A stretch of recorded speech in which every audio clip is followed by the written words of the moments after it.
Kazi, for in there, do you want 600s? I love seeing him. I want tightness, I want sexy, I want her to feel it. We gotta get like the,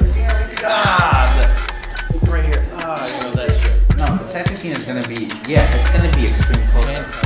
I don't know if you see that, but basically you see him taking the pen, but he like basically you could snatch the pen from him, like, you know, he's offering him the pen, like, so I mean, he's standing there, he's teasing him. That's what I'm saying, he snatches the pen. Okay. Yeah, that's what I mean. Action.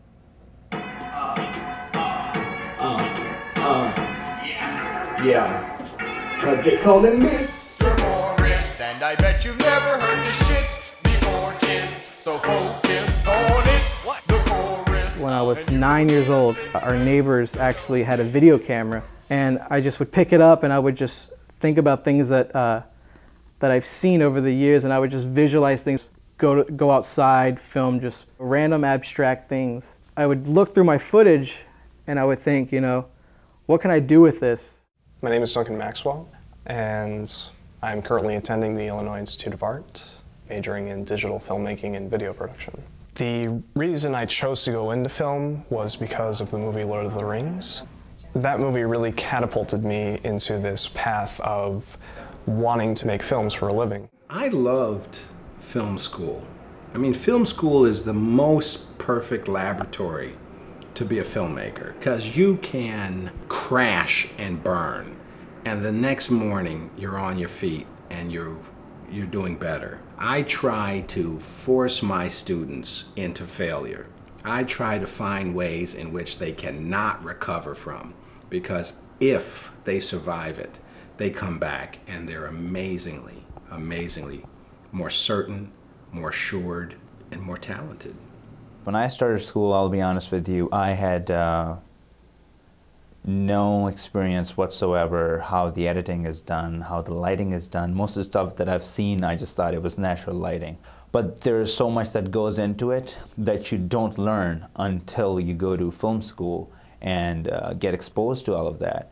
So I think there's a lot of benefits. Networking, experience, getting your hands on gears, stuff that you can't buy, can't afford on your own. You actually have access to all this equipment that if I wasn't in film school, I'd be ditching out this money for lights, you know, for all this equipment, but here it's like all the equipment's there. And not only there's equipment there, is you have your peers that are as passionate as you are, and with those peers and that equipment you can come together and create a masterpiece of your own. Hey. Hi. I'm Michael. I'm Jenny. So what's going on? Come on. I want to swear right now. It's all right. Yeah, we're on schedule now. I want to start shooting, but I'm just thinking of what I'm going to cut, just in case. Something's got to go. We blew a fuse, so we're trying to fix the problem. Messing around. What happened with the light? Oh, the fuse went out. Again? Blew a fuse. We blew a fuse. Some of the downfalls for being a student filmmaker, well, for me anyways, it's very, very, very time intensive. Lack of sleep. You know, I'd work for maybe 10, 12 hours. I'd walk home, go to sleep, and when I was sleeping, I would have a dream that I was still on set. And then I'd wake up and I'd have to go right back to set, and it's like, you know. Mental disorders. Money's a big thing. Like, money is always an issue. Not having enough people on your crew sometimes. Paying for transportation, for gas. Perhaps caffeine addiction.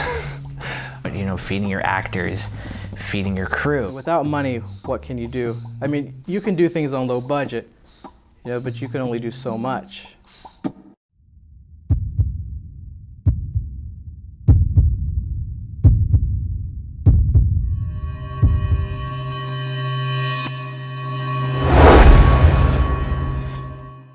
Duncan Maxwell, he's a good friend of mine. You know, when I first met him, this is the guy that was like ridiculously passionate about everything. I was attempting to put together a short film. I was working with another producer on this, and we had come up with a concept of doing a film noir short film. So that quarter we were taking directing and pre-production, And it's this class where we have to present a script and shoot a trailer. And I thought, well, this is a great opportunity. I mean, I have my script. I'm coming in ahead of everybody else. I mean, I've got my cast, everything. I mean, you know, all I really have to do is just put the pieces together, really. And so I came in with my script. My script fell under scrutiny. This thing that I'd created, this baby that I had nurtured and, you know, was bringing into the world, somebody else was taking it and fucking with it. I knew that he had a lot of problems with that production. Like, he had, you know, all these locations scheduled out and all these actors and actresses, and they all just kept bailing on him. A couple weeks before the quarter was going to end, I received a text message from the other producer saying that she couldn't do it anymore. She was dropping out. I was not doing well emotionally.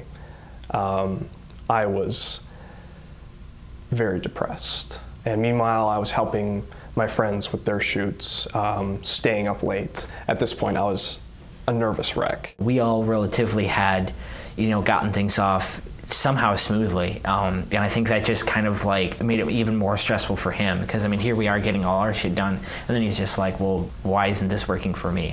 I decided, fuck it. So I just called my actor, said, look, I'm going through a lot right now. The stress is getting to me. I can't do these shoots, I'm sorry. And after that, I fell into a very deep depression and was quite suicidal. I was considering dropping out of school. I was just gonna drop out, get a job, something like that. Maybe kill myself, I don't know. Since then, I've decided that I'm just gonna take it back a little bit. I love filmmaking, I really do, but it didn't turn out to be what I thought it was gonna be. It turned out to be really heartbreaking. So.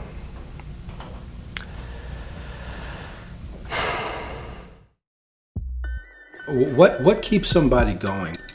Perhaps it's very personal. I can tell you what kept me going is I had to do it. I was compelled to do it. It was something that I couldn't not do. You see your stuff on a screen and it's like, all right, what's next? Or let's keep doing it. And it's just that drive constantly. So the passion, what's the passion? The passion is life. That's my gauge. If a person is impassioned with life, if they read the paper, if they want to go climb mountains and scuba and jet ski and see things that are outside of their comfort zone. Yeah, there's a way to capture it on tape or film. That's not the big deal. The big deal is to go find it.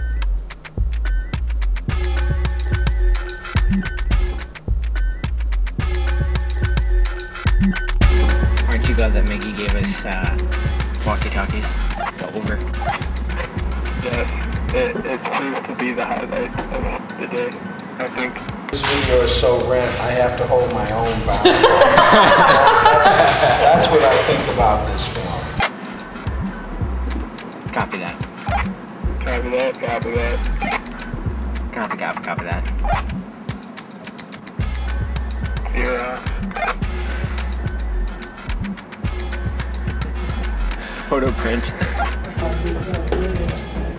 I have the most exciting job ever. Hey guys, can you stop talking on this one to walking for a little bit? Repeat that last request. That means be quiet for a second. Copy that.